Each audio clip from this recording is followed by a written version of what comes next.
Mến chào toàn thể quý vị và các bạn đã quay trở lại với bản tin chăn nuôi tổng hợp cuối tuần của kênh Dr. Vet cùng chăn nuôi Việt Nam phát triển. Ngay sau đây sẽ là những tin tức nổi bật trong tuần. Mở đầu sẽ là bản tin chăn nuôi quốc tế. Trung Quốc, CPI trong tháng 3 tăng so với cùng kỳ nhưng giá lợn hơi giảm 2,4%. Dữ liệu công bố trên trang web của Cục Thống kê Quốc gia ngày 11 tháng 4 cho thấy trong tháng 3 năm 2024, giá tiêu dùng cả nước tăng 0,1% so với cùng kỳ năm ngoái.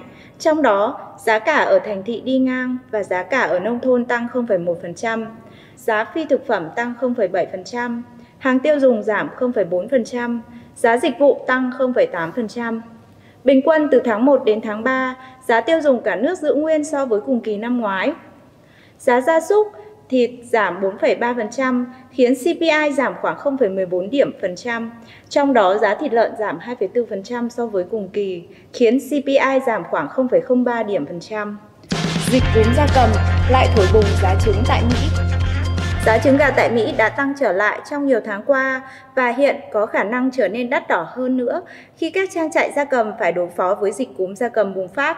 Theo báo cáo mới nhất, chỉ số giá tiêu dùng tại Mỹ trong tháng 2 năm 2024, giá trung bình của một chục quả trứng lớn hạng A là 3 USD, khoảng 75.000 đồng, tăng từ khoảng 2 USD, khoảng 48.000 đồng vào mùa thu năm ngoái, trong khi giá trứng đã giảm khỏi mức cao kỷ lục 4,82 USD, khoảng 122.000 đồng được ghi nhận vào tháng 1 năm 2023. Thì sau khi dịch cúm gia cầm lan rộng tàn phá các trang trại vào cuối năm ngoái, giá trứng lại quay trở lại mức cao nhất kể từ tháng 4 năm 2023 và tình hình khó có thể được sớm cải thiện. FAO dự báo nguồn cung cầu ngô, lúa mì và đậu tương của thế giới năm 2023-2024. Báo mới nhất của FAO ngày 4 tháng 4 năm 2024, lượng ngô sản xuất năm 2023-2024 dự kiến sẽ tăng khoảng 5,4% so với năm 2022-2023. Sau khi điều chỉnh tăng tương đối với Argentina và EU, sản lượng đậu tương niên vụ 2023-2024 hầu như không thay đổi so với dự báo tháng trước. Sản lượng lúa mì năm 2023-2024 được điều chỉnh tăng nhẹ so với dự báo tháng trước và ước tính sản lượng tăng nhẹ ở Argentina và Australia, nhưng vẫn thấp hơn 2,3% so với sản lượng toàn cầu năm 2022-2023. Tiếp theo chương trình sẽ là bản tin nổi bật trong nước tuần qua. Tình hình xuất khẩu nguyên liệu và thức ăn gia súc của Việt Nam. Theo số liệu thống kê sơ bộ của Tổng cục Hải quan, xuất khẩu thức ăn gia súc và nguyên liệu của Việt Nam trong tháng 2 đã thu về hơn 5,8 triệu USD, giảm 31,3% so với tháng 1. Lũy kế 2 tháng đầu năm, mặt hàng này đã thu về hơn 142 triệu USD, tăng 10,3% so với cùng kỳ năm 2023. Xét về thị trường, Trung Quốc là khách hàng lớn nhất của ngành này với hơn 48 triệu USD, giảm 1% so với cùng kỳ năm 2023. Campuchia đứng thứ hai với hơn 21 triệu USD, giảm 13%. Malaysia là quốc gia đứng thứ ba với gần 19 triệu USD, tăng 22%. Mỹ đứng thứ tư với kim ngạch gần 18 triệu USD.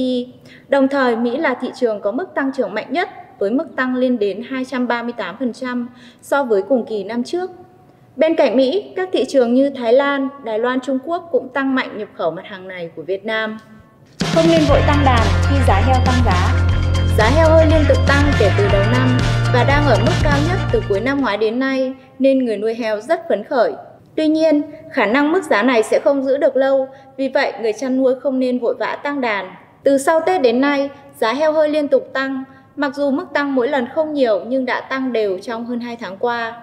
Hiện giá heo hơi được thu mua ở mức từ 60 đến 62.000 đồng trên kg, đem lại lợi nhuận khá cho người nuôi. Ngoài việc heo hơi tăng giá, hiện nay giá thức ăn chăn nuôi cũng đang giảm. Theo số liệu báo cáo từ Bộ Nông nghiệp và Phát triển Nông thôn, giá nguyên liệu và thức ăn chăn nuôi trong quý 1 năm 2024 giảm từ 12 đến 20% so với cùng kỳ năm ngoái. Chi phí thức ăn chiếm khoảng 70% trong giá thành chăn nuôi heo. Vì vậy, giá thức ăn giảm sẽ kéo theo chi phí chăn nuôi giảm theo rất nhiều.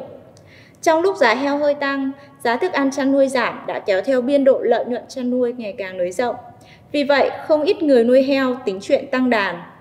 Mặc dù người chăn nuôi lạc quan, nhưng với những thông tin từ tình hình chăn nuôi trong nước và sức tiêu thụ của thị trường hiện nay, thì đà tăng giá có thể không giữ được lâu. Để hạn chế rủi ro, tránh gặp phải tình trạng cung vượt cầu, đẩy giá giảm như lâu nay, người chăn nuôi phải hết sức thận trọng khi tính đến chuyện tăng đàn. Để nâng cao hiệu quả, bà con nên tập trung đầu tư chăn nuôi theo hướng an toàn sinh học kiểm soát các rủi ro trong chăn nuôi, đa dạng hóa đối tượng chăn nuôi để tăng nguồn thu. Lợn chết do dịch bệnh hoặc bị tiêu hủy sẽ được hỗ trợ 40.000 đồng trên 1 kg lợn hơi. Theo dự thảo nghị định quy định cơ chế, chính sách hỗ trợ đối với phòng chống dịch bệnh động vật của Chính phủ đối với lợn sẽ được hỗ trợ 40.000 đồng trên kg hơi.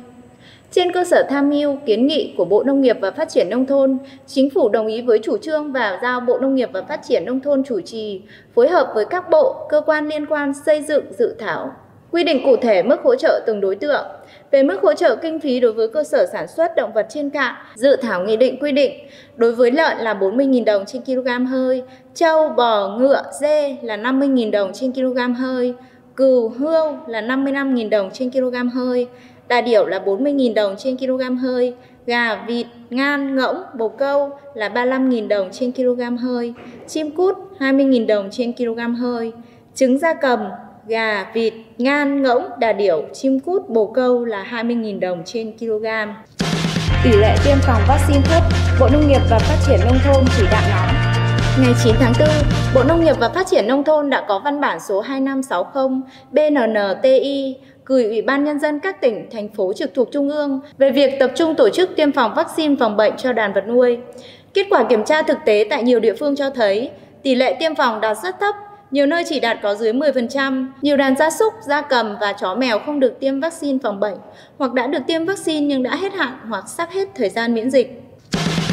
22.000 cơ sở giết mổ nhỏ lẻ, tiềm ẩn nguy cơ bùng phát dịch bệnh. Theo Bộ Nông nghiệp và Phát triển Nông thôn, cả nước hiện có hơn 22.000 cơ sở giết mổ động vật nhỏ lẻ.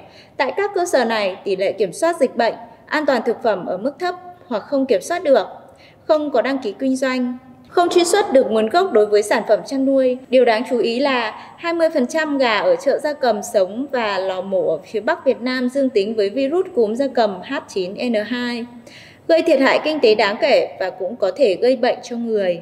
50% cơ sở giết mổ và chợ gia cầm dương tính với Salmonella, 30% chợ gia cầm và cơ sở giết mổ dương tính với Campylobacter, một loại vi khuẩn khác gây ngộ độc thực phẩm, do đó tiềm ẩn nhiều nguy cơ gây ảnh hưởng tới sức khỏe của con người. Tin tức vừa rồi đã khép lại bản tin chăn nuôi tổng hợp cuối tuần của kênh Dr. Vet cùng Chăn nuôi Việt Nam Phát triển. Cảm ơn quý vị đã quan tâm theo dõi. Xin chào và hẹn gặp lại!